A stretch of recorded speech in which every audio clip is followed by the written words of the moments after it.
You're listening to Brains On, where we're serious about being curious. Brains On is supported in part by a grant from the National Science Foundation. Careful, Sandon, careful! I know, Mark. I know. This last connection is of the utmost importance.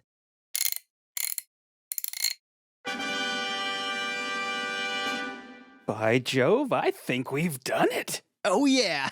Dream Team strikes again. Hey, Sandon. Hey, Mark. What's that you got there? A spacesuit? Not just any spacesuit, Molly. This is our latest invention. It's a one-of-a-kind, custom-made, full bodysuit with enhanced flatulence extractor. We're going to pitch this idea to NASA. Wait, did you say a flatulence extractor? Yes. Flatulence, like a fart? Yeah. So this is a spacesuit with a fart vacuum? Is that what that tube on the butt is? The fart vacuum? Molly, please. This is serious stuff. Look, there's no breeze when you're floating around inside a space station. Flatulence lingers. And those unpleasant odors can be a distraction from serious astronaut work, like conducting experiments. Okay, so you built a suit that gets rid of fart stink. Oh, it's a toot suit. No. A whopper stopper. Molly, focus. Yes, when there is flatulence, Farting. the suit uses a smell-triggered engine to pull the aroma out of the rear area and capture it in this here flatulence container. Oh, wait. Smell-triggered engine? You should call it the odor motor. Wait, and this is a tank of farts? It's a stank tank. This is important work, Molly. I know, but it can be important and funny. Hang on, I gotta get a picture of this. Let me get my camera. Stay right here. I'll be right back. So immature. Right?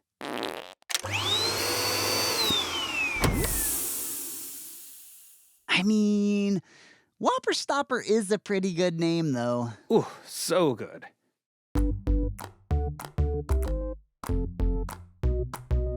You're listening to Brains On from APM Studios. I'm Molly Bloom, and my co-host today is Vincent from Greenwood, Indiana. Hi, Vincent. Hi, Molly. So, Vincent, today we're tackling a colossal collection of questions about life in space. Yeah, questions like these. I was wondering, how do astronauts train for low gravity? How do you become an astronaut and work at NASA? Can you get sunburned in space? What happens when astronauts fart in space? Thanks to Blake, Mark, Margot, and Ike for sending in those excellent questions.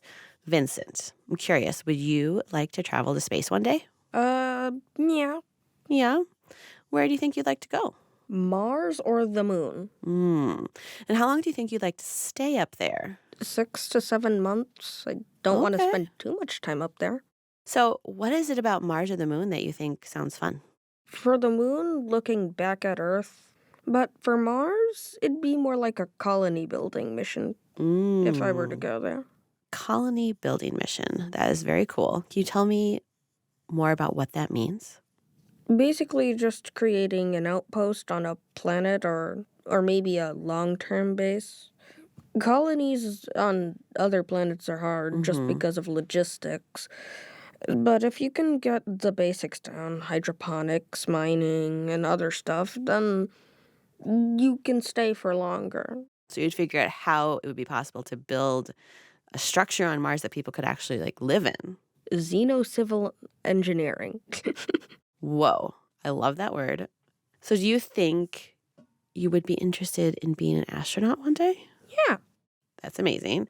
It sounds like learning how to build a colony on Mars could be a really interesting thing to do one day. Brains on. We're going to find out more about living in space in a bit, but first, let's tackle this question from Andreas in New York, Maine. When astronauts land on the moon, how do rocket ships keep the air from escaping when they open the door? Good question.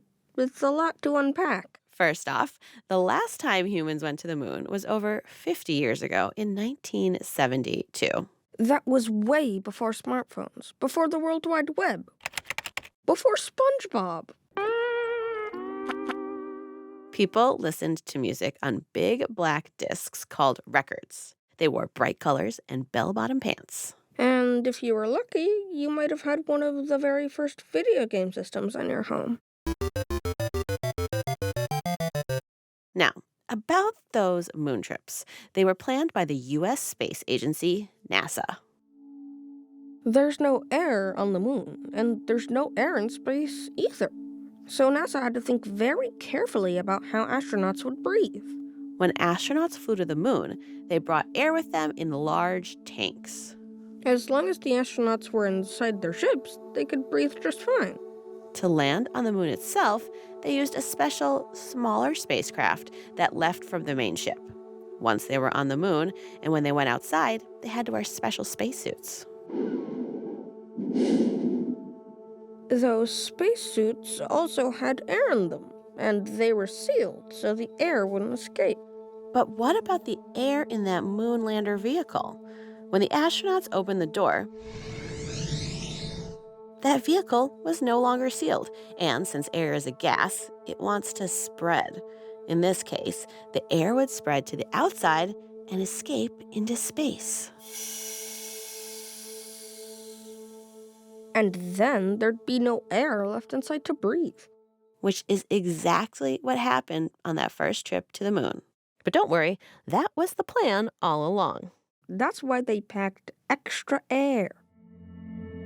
Sometimes spaceships have an airlock. This is a small room that an astronaut stands in before leaving the craft. Maybe you've seen these in movies or cartoons. They're like little waiting rooms with heavy doors. The airlock room gets sealed off from the rest of the ship. So when the astronaut exits the airlock, the air in the rest of the ship isn't lost. But the little vehicles NASA used to land on the moon didn't have enough room for an airlock. The living space, the part with air, was only 160 cubic feet. That's barely bigger than a minivan.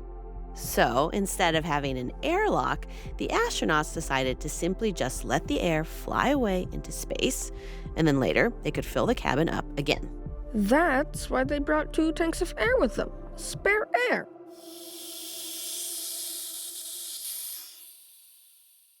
So that's the answer to the question of how rocket ships keep the air from escaping when they open the door. They don't. When astronauts landed on the moon and opened the door, the air just left the ship.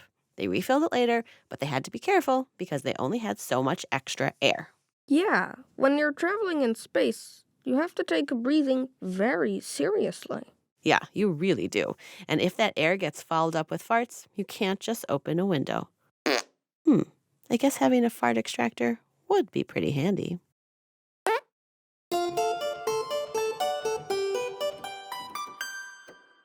They say there's no sound in space. Thankfully, we're here on Earth because here comes the... Mystery sound. Vincent, are you ready for the mystery sound? Yeah. Okay, here it is.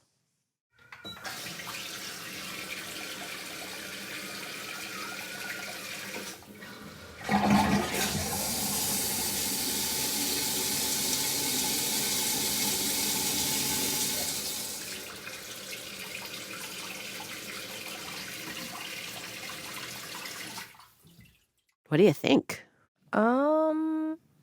Sounds like something water. It's not a sink.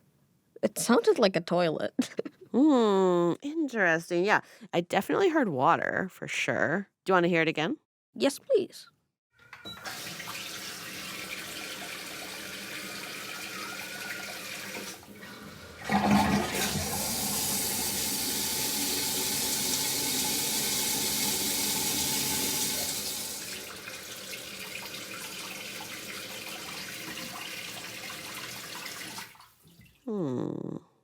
What do you think? I think that it's a toilet, and we're hearing it from, like, the point where it drains. I like that idea. I think it's someone cleaning out a tank of something?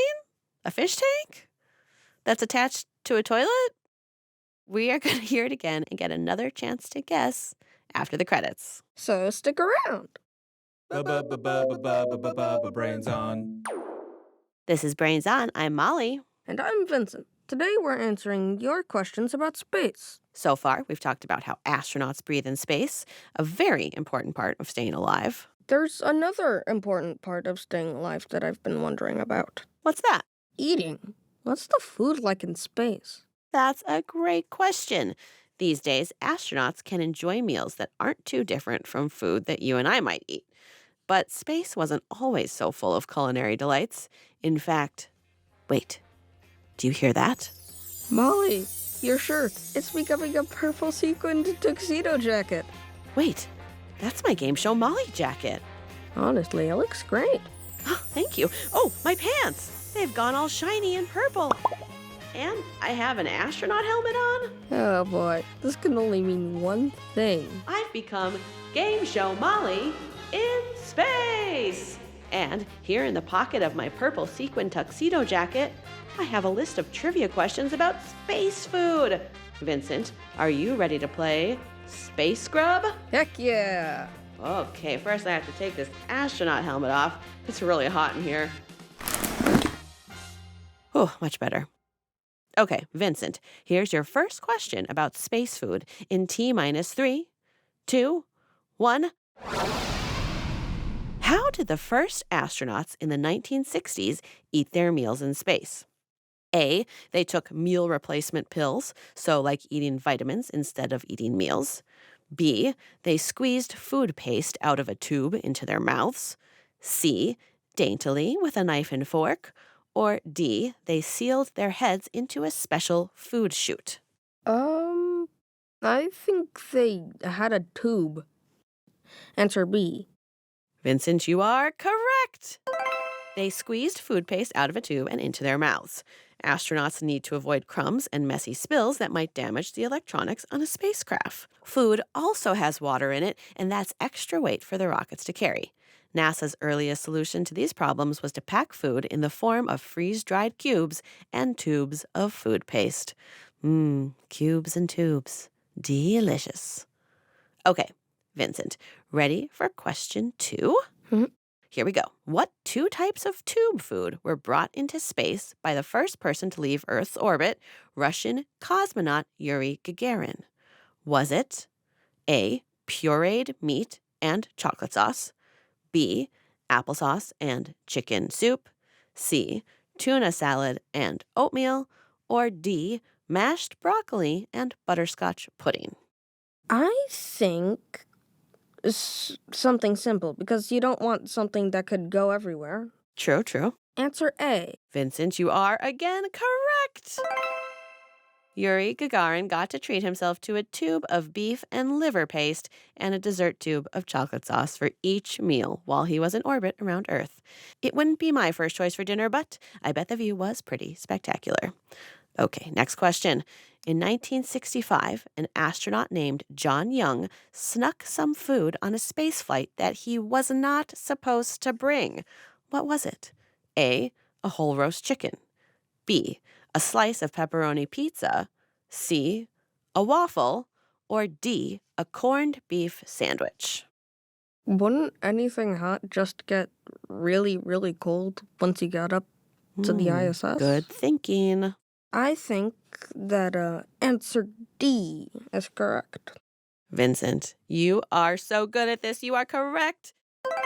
A corned beef sandwich. When John Young took his first sneaky bite of corned beef on rye bread, he sent crumbs floating into the air. Remember, crumbs are really bad for the electronics on a spacecraft. Young realized this and tucked the sandwich back into his spacesuit for the rest of the flight.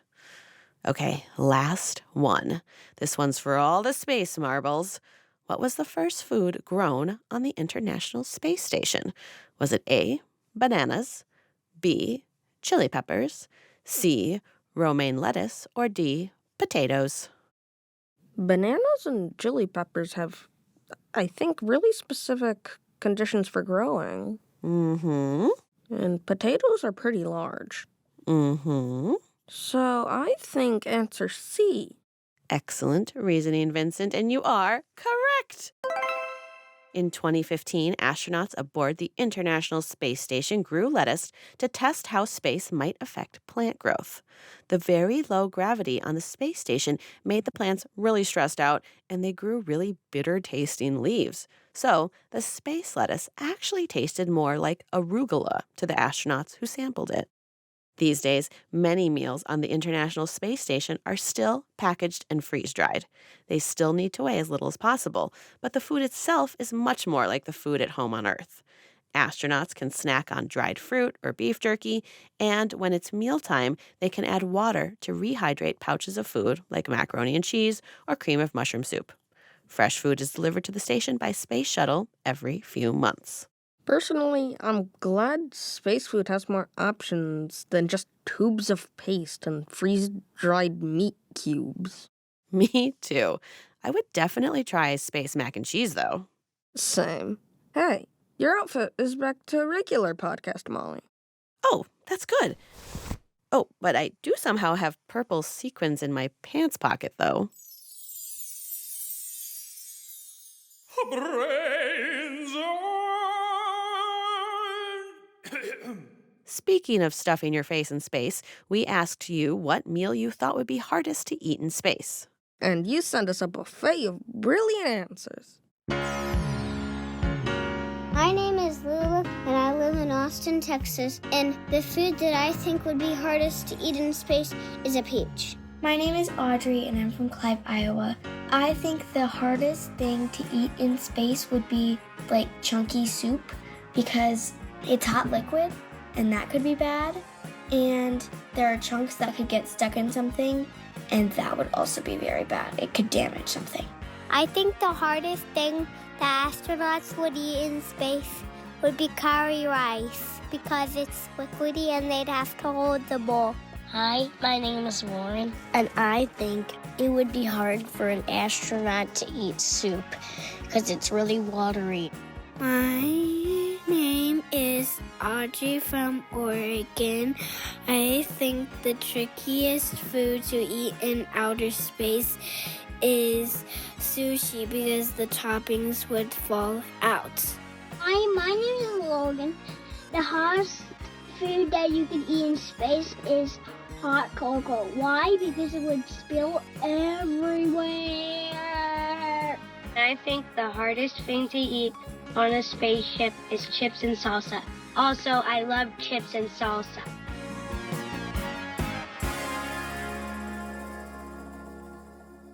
Thanks to Lulu, Audrey, Robert, Warren, Audrey, Logan, and Julian for sending in your ideas. So, Vincent, what food do you think would be utterly disastrous in space? Chicken Alfredo. Yeah, pretty goopy. The sauce, Yeah. it would go everywhere. And then it'd get on the wires, it would corrode the wires, and then an entire module wouldn't have power. Very smart. Back to your space questions. We know you have a lot more, so we're going big. That's right. It's time for... Ask an Astronaut! That's right. We're talking to Kayla Barron. She's a NASA astronaut who spent 6 months living on the International Space Station. Hi, Kayla. Hi. My first question is, what is the International Space Station? The International Space Station is kind of like a gigantic laboratory in low Earth orbit. It's this huge vehicle that is tumbling around the Earth at 17,500 miles per hour. We're basically in free fall around the planet, and that's how we stay in orbit. And we have astronauts who have been continually crewing this vehicle. We've been living and working up there for more than 20 years now. And we spend every day maintaining the vehicle so that we can continue to live there, but ultimately doing a ton of amazing science experiments. Cool. Next up, I have a question from Blake in Pennsylvania. He wanted to know, how do you become an astronaut?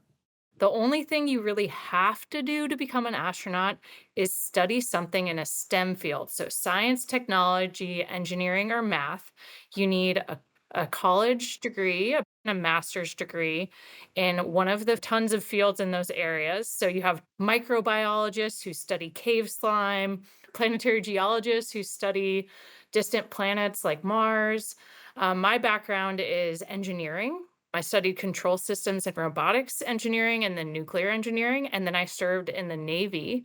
But the thing that I think makes us most similar is we are looking for people who know how to work really well on teams because you can't go to space and succeed in space by yourself. It's a team sport. Very cool. Mark from Maryland asked us, how do astronauts train for low gravity? It is kind of weird training on Earth to work in microgravity because there's no perfect environment that mimics that. We call them analog environments. Sometimes we just train in normal Earth gravity and kind of try to imagine what it would be like to be in microgravity. We can go on these special kind of flights called parabolic flights where these fancy airplanes fly in the shape of a parabola. And when you do that, it allows you to have about 15 to 30 seconds where you feel like you're in microgravity. You feel like you're floating and you can fly within the aircraft cabin. That gives you a sense of how it's going to feel to have your body in that environment, but it's only for a very short chunk of time. One really cool place where we practice being in microgravity is in our facility called the Neutral Buoyancy Lab. It's a giant indoor pool, one of the biggest indoor pools in the world. It's 40 feet deep. And submerged in it, we have a model of the space station that's the size of the real space station. And that's where we practice our spacewalks. So we actually put on real spacesuits, go underwater, and then there's this team of scuba divers who helps put weights or foam on our body to make us feel like we will feel when we're in space on a real spacewalk. And we practice full spacewalks for like 6 or more hours. We practice being in our spacesuit, leaving the airlock, doing all the work we're going to do on a real spacewalk, and then coming back inside. So we try to find all of these different ways to simulate what it might feel like to do our job in space so that when we get there, there's a little bit less to learn. But no matter how much you practice, you can't fully prepare yourself for how it's going to feel and some of the challenges you're going to face. But that's why we practice being adaptable and resilient and helping each other, because it helps us overcome that challenge when we first arrive and we're getting used to this new environment. This one's from Margot in Nebraska. She was wondering, can you get sunburned in space? You can absolutely get sunburnt in space, and actually a lot faster than you do on Earth, because here on Earth, the Earth's atmosphere protects us from a lot of those UV rays that cause us to get sunburnt. And so when we're in space, we actually do have windows to look out at our beautiful planet Earth and then the stars, the solar system around us. Those windows have special protective coverings to kind of help protect our skin and eyes. But if the sun's really bright, you have to wear special glasses to keep your eyes safe from getting harmful impacts from the sun. But if you're at the right sun angle, people can get sunburnt pretty quickly. And I don't even think that sunscreen perfectly applied by your mom even would save you from this kind of a sunburn. So you do have to be careful. I don't want a space sunburn. Yeah, if you watch out correctly, you'll be fine though. There's precautions you can take, just like on Earth. All right. And Ike from Texas was curious to know, what happens when you fart in space? Nothing all that special. I think it's probably the same as farting on Earth, to be honest. What about if you fart in your spacesuit? Does it go up into, like, the top of your spacesuit and then you have to smell your fart?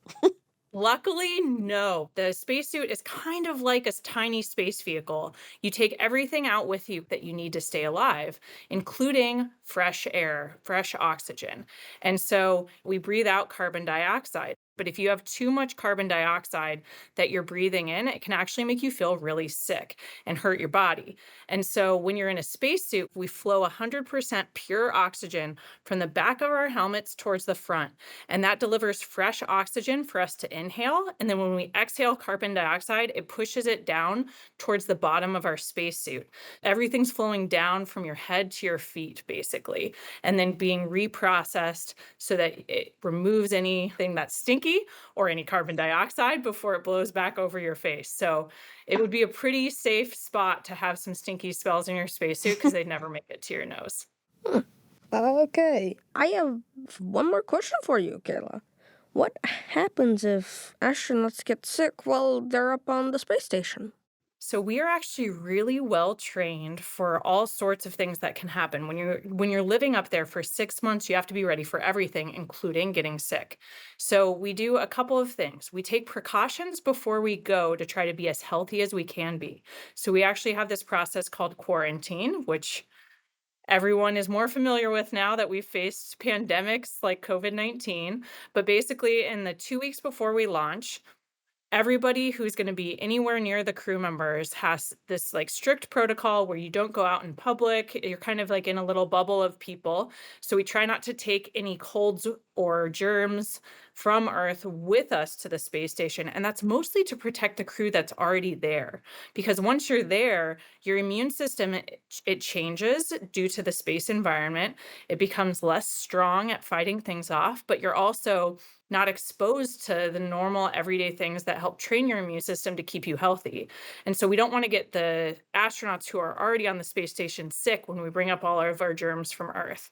So we try to arrive as healthy as we can. And then once we're there, we have kind of our own pharmacy, and we have this amazing team of doctors on the ground who specialize in supporting us from Earth.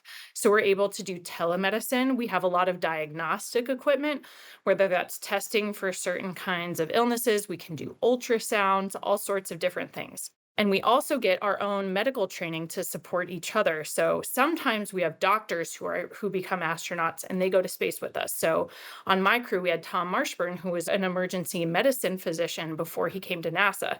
So we were lucky because we had a doctor with us on our crew, but that's not always the case. But if we were ever really sick, we could always come home early in our spaceships. All right. Thank you for answering our questions, Kayla. Of course. Thank you for your amazing curiosity. It was really fun talking to you today. Bye. Bye, Kayla. Thanks so much. This has been Ask an Astronaut. I'm just curious, Vincent, now that you heard all those answers, does this make you want to be an astronaut maybe more? Yes. Cool.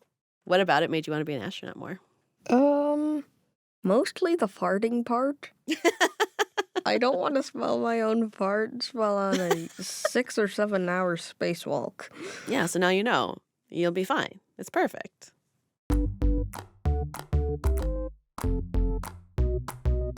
Traveling to space takes a lot of preparation. There's no air, so you have to bring it with you. And if you go outside the ship, you need a special spacesuit to keep the air from escaping. And you have to think carefully about what food to eat. In the early days, food was eaten out of a tube, but it's gotten much better since then. Today, there's even fresh vegetables grown on the International Space Station. And if you want to become an astronaut, study STEM, get a master's, and most importantly, learn how to work on a team, because being an astronaut takes teamwork. That's it for this episode of Brains On. This episode was written by Sandon Totten and Anna Goldfield. It was edited by Shayla Farzan. Fact-checking by Ruby Guthrie. We had engineering help from Rachel Breeze, Jess Berg, and Adam Gross, with sound design by Rosie DuPont. Original theme music by Mark Sanchez. We had production help from the rest of the Brains on Universe team. Molly Bloom, Nico Gonzalez-Whistler. Lauren Humpert. Charlotte Traver. Joshua Ray. Anna Weigel. And Aaron Woldeselassie. Beth Perlman is our executive producer, and the executives in charge of APM Studios are Chandra Kavadi and Joanne Griffith. Special thanks to Christopher Barnett, Jaden Jennings, Mr. Landy, and Dr. Green. All right, Vincent, are you ready to listen to that mystery sound again? Yep. Here it is.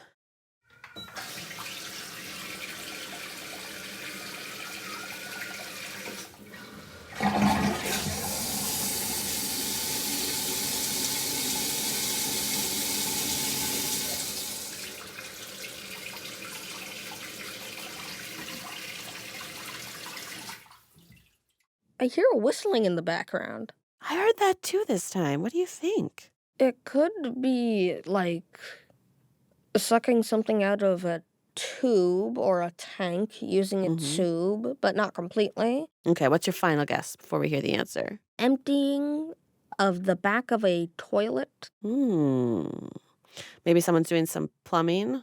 That's definitely what it sounds like. All right. I love that guess. Ready for the answer? Mm-hmm. Here it is. Hello, I am Paloma from San Jose, California, and that was the sound of me flushing the toilet. Yeah! Hey, I'm giving it to you. Close. So close. I think that's what you said the first time you heard it. But it was the whistling that got me. Because the whistling, I'm like, well, that's got to be a tube. Yeah, well, maybe there's a tube in the toilet, like in the tank. Possibly. Maybe. I actually don't know anything about how toilets work. I know less than you do. We'll do research together. We'll go on a plumbing journey together. Excellent work.